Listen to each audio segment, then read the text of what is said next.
ఇవ్వచ్చు ఫ్రీడమ్. ఎప్పుడు వాడి ఉద్యోగం వాడికి వచ్చాక వాడి పెళ్ళి అయ్యాక ఫ్రీడమ్. 10 ఏళ్ళ వాడికి 16 ఏళ్ళ వాడికి ఫ్రీడమ్ ఏంటండి? మన చెప్పు చేతుల్లో ఉండాలి ఖచ్చితంగా.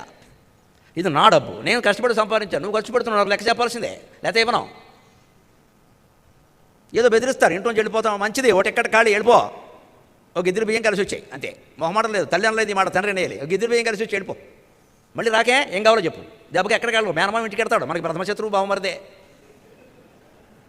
ఎక్కడికి వెళ్ళవు, మేనమామ ఇంటికి వెళ్తాడు.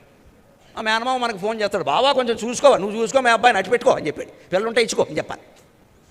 తెలుస్తుంది మరి, మన ఇబ్బందులు ఉన్నాయని కోపడితే వాడు ఆశ్రయం ఇస్తే అలాగే బావమరిది అయితే మాత్రం శుభ్రంగా వాడికి రేపెట్టేయడమే, ఉంచుకో, అట్టి పెట్టుకుని అయినా పిల్ల ఉంది కదా ఇచ్చుకో, తెలుస్తుంది.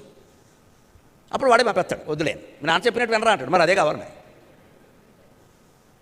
ఈ లోకుకు అవకాశం ఇయ్యద్దండి. అసలు ఈ పరిస్థితి మారాలంటే నేను చెప్పిందే సాధనం అండి. పాఠ్య పుస్తకాల్లో ఇటువంటి శతకాలు ఉండాలి. వాళ్ళు 16 ఏళ్ళ లోపే కదండి, 10వ తరగతి లోపు అంటే అంతే కదా, తెలిసిపోతాయి.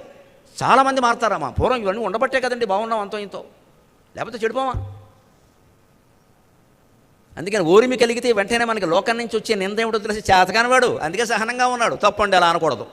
ఒక మహానుభావుడు ఉంటాడు, ఏదో అందరూ నమ్ముతాడు, మంచివాడు, ఓరిమిగా ఉంటాడు, ఉండనియండి, ఏదో 1-2 విషయాల్లో నష్టపోవచ్చు, కానీ ఆ సహనం కారణంగా ఆయన జీవితం అంతా ప్రశాంతంగా ఉంటాడు.